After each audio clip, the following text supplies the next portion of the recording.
છે, જેથી કરીને આપણે હવે સાયક્લોન બને તેવી સંભાવનાઓ ખૂબ નહીવત છે. એટલે સાયક્લોનના ખતરામાંથી ચોક્કસથી આપણે બચી જશું, પણ આ સિસ્ટમ છે એ વધુને વધુ હજી મજબૂત થાય તેવી શક્યતાઓ છે. નમસ્કાર દર્શક મિત્રો, સ્વાગત છે તમારું ગુજરાત ખબર ચેનલમાં. ગુજરાત પર વાવાઝોડાનો ખતરો તોળાઈ રહ્યો છે ત્યારે પરેશ ગોસ્વામીએ વાવાઝોડાને લઈને મોટી આગાહી કરી છે.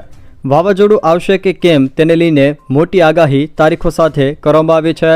સાથે જ ભારતીય હવામાન વિભાગ દ્વારા પણ લો પ્રેશર ડિપ્રેશનમાં પરિવર્તિત થવાને લઈને મોટી આગાહી કરવામાં આવી છે. સાથે જ ગુજરાત હવામાન વિભાગ દ્વારા પણ આગામી દિવસોમાં રાજ્યના કેટલાક વિસ્તારોમાં ભારેથી અતિ ભારે વરસાદની આગાહી કરાઈ છે. તો કયા કયા વિસ્તારોમાં વરસાદની આગાહી કરાઈ છે એના વિશે પણ વિડીયોમાં આગળ વાત કરીશું, તો છેલ્લે સુધી જોતા રહેજો. તે પહેલાં તમે અમારી ચેનલમાં નવા છો તો ચેનલને સબસ્ક્રાઈબ કરી લેજો, જેથી મારા આવનારા તમામ વિડીયોની માહિતી તમારા સુધી પહોંચી શકે. મિત્રો, જાણીતા વેધર એનાલિસ્ટ પરેશ ગોસ્વામી દ્વારા વાવાઝોડાની આગાહીને લઈને કોઈને ચોંકાવી દીધા છે. તેઓ જણાવ્યું છે કે શું ગુજરાત પરથી વાવાઝોડાનો ખતરો ટળ્યો છે? ગુજરાત પરથી વાવાઝોડાનો ખતરો દૂર થયો છે. વાસ્તવમાં આગાહી કરી છે કે ગુજરાત પર વાવાઝોડાનો ખતરો ટળ્યો છે. પરેશ ગોસ્વામીએ કહ્યું છે કે આજે સિસ્ટમ વધુ મજબૂત બની છે અને ઉત્તર પૂર્વ દિશા તરફ સિસ્ટમ આગળ વધી છે. તેમણે કહ્યું કે ગુજરાત પર વાવાઝોડાનો ખતરો ટળ્યો છે. આ સાથે વધુમાં પરેશ ગોસ્વામીએ જણાવ્યું છે કે સિસ્ટમ સાયક્લોનમાં તબદીલ થાય એવી સંભાવના હવે નહીવત છે.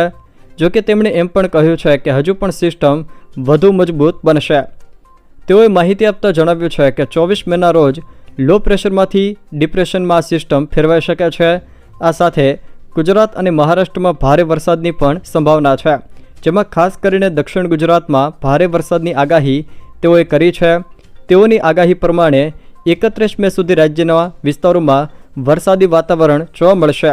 જોકે હાલના સેટેલાઇટ મોડેલ પ્રમાણે હજુ પણ કર્ણાટક અને મુંબઈના દરિયા કિનારા આસપાસ આ સિસ્ટમ લો પ્રેશરમાં ફેરવાયેલી છે.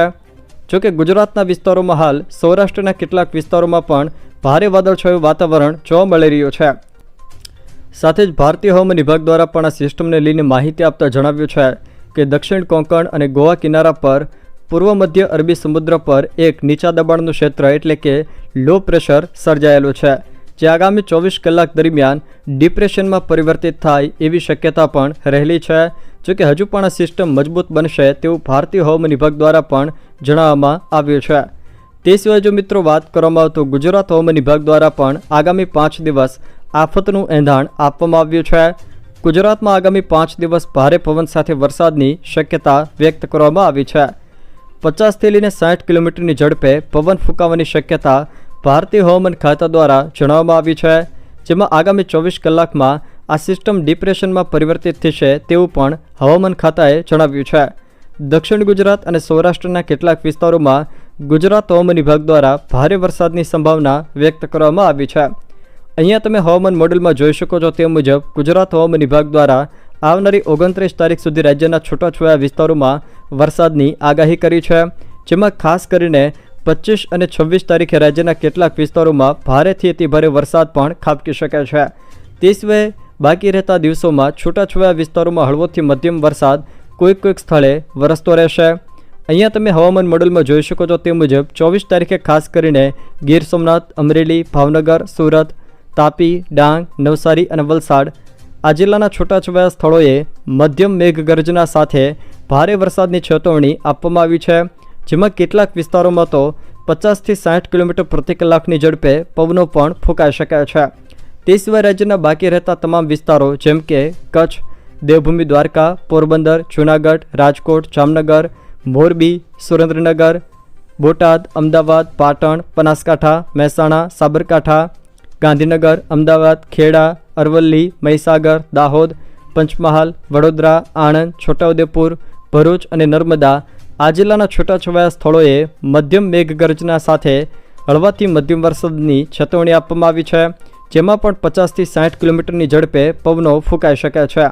તે સિવાય તારીખ 25, 26 અને 27માં પણ છૂટાછવાયા સ્થળોએ હળવાથી મધ્યમ મેઘગર્જનાની સાથે હળવાથી મધ્યમ વરસાદની તમામ જિલ્લાઓમાં આગાહી કરવામાં આવી છે, જેમાં કોઈક સ્થળે 40 થી 50 કિલોમીટરની ઝડપે પવનો પણ ફૂંકાઈ શકે છે.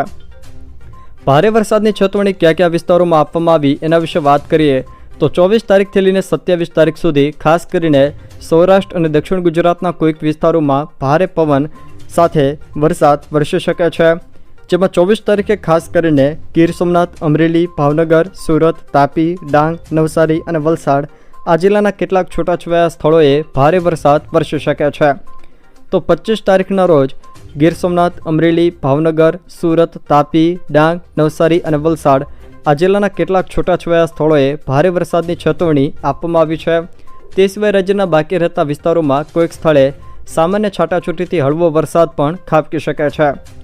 26 તારીખે ખાસ કરીને ગીર સોમનાથ, અમરેલી, ભાવનગર, ભરૂચ, નર્મદા, સુરત, તાપી, ડાંગ, નવસારી અને વલસાડ આ જિલ્લાના કેટલાક છૂટાછવાયા વિસ્તારોમાં હળવાથી મધ્યમ વરસાદની જ્યારે કોઈક સ્થળે ભારે વરસાદની ચેતવણી આપવામાં આવી છે. તે સિવાય રાજ્યના બાકી રહેતા વિસ્તારોમાં છૂટાછવાયા કોઈક સ્થળોમાં સામાન્ય છાંટાછૂટીથી હળવો વરસાદ પણ ખાબકી શકે છે. જોકે ભારતીય હવામાન વિભાગ દ્વારા ખાસ કરીને કચ્છ અને સૌરાષ્ટ્રના વિસ્તારોમાં ઓરેન્જ એલર્ટ આપવામાં આવ્યું છે. તો ઉત્તર ગુજરાત, મધ્ય ગુજરાત અને દક્ષિણ ગુજરાતના વિસ્તારોમાં વરસાદનું યલો એલર્ટ પણ આપવામાં આવ્યું છે. આમ દર્શક મિત્રો, હાલ પરેશ ગોસ્વામી દ્વારા ગુજરાત પરથી આ વાવાઝોડાનો ખતરો ટળ્યો હોવાની માહિતી આપવામાં આવી રહી છે, પરંતુ તેઓએ જણાવ્યું છે કે આ સિસ્ટમ વધુ મજબૂત બનીને ઉત્તર પૂર્વ દિશા તરફ આગળ વધી રહી છે. તેમણે જણાવ્યું છે કે ગુજરાત પરથી આ વાવાઝોડાનો ખતરો ટળ્યો છે, સાથે જ આ સિસ્ટમ સાયક્લોનમાં તબદીલ થાય એવી સંભાવના હવે નહીવત રહી છે. પરંતુ તેઓએ ગુજરાતમાં ખાસ કરીને દક્ષિણ ગુજરાત અને સૌરાષ્ટ્રના વિસ્તારોમાં ભારે વરસાદની સંભાવના વ્યક્ત કરી છે, જેમાં ખાસ કરીને દક્ષિણ ગુજરાતમાં પણ ભારે વરસાદ વરસી શકે. તેઓની આગાહી પ્રમાણે 31 મે સુધી રાજ્યના વિસ્તારોમાં વરસાદી વાતાવરણ જોવા મળશે. જોકે 24 મેના રોજ આ સિસ્ટમ લો પ્રેશરમાંથી ડિપ્રેશનમાં ફેરવાઈ શકે તેવી માહિતી પણ તેમના દ્વારા આપવામાં આવી છે. આ સિવાય ગુજરાત હવામાન વિભાગ દ્વારા પણ આગામી 5 દિવસ રાજ્યના કેટલાક વિસ્તારોમાં ભારે વરસાદની સંભાવના વ્યક્ત કરાઈ છે, જેમાં ખાસ કરીને 25 અને 26 તારીખે રાજ્યના કોઈક વિસ્તારોમાં ભારેથી અતિભારે વરસાદ પણ વરસી શકે છે. જોકે આ સિસ્ટમની વધુ અસર થાય તેવું હાલ જણાઈ રહ્યું નથી. જોકે સાયક્લોન બનશે કે કેમ તેની પુષ્ટિ તો હવામાન વિભાગ જ કરશે. જેથી કરીને આપણે હવે સાયક્લોન બને તેવી સંભાવનાઓ ખૂબ નહીવત છે, એટલે સાયક્લોનના ખતરામાંથી ચોક્કસથી આપણે બચી જશું. પણ આ સિસ્ટમ છે એ વધુને વધુ હજી મજબૂત થાય તેવી શક્યતાઓ છે. લગભગ આવતીકાલે 24 મેના રોજ આ સિસ્ટમ છે એ લો પ્રેશરમાંથી મજબૂત થઈને ડિપ્રેશનમાં ફેરવાય તેવી શક્યતાઓ છે. એટલે ગુજરાત અને મહારાષ્ટ્ર બંને રાજ્યોની અંદર મુશળધાર વરસાદોની શક્યતાઓ છે. જો મિત્રો આ વિડીયો તમને પસંદ આવ્યો હોય તો વિડીયોને લાઇક કરો, તમારા મિત્રો સાથે શેર કરો, અને જો તમે અમારી ચેનલમાં નવા હો તો ચેનલને સબસ્ક્રાઇબ જરૂર કરજો, જેથી મારા આવનારા તમામ વિડીયોની માહિતી તમારા સુધી પહોંચી શકે.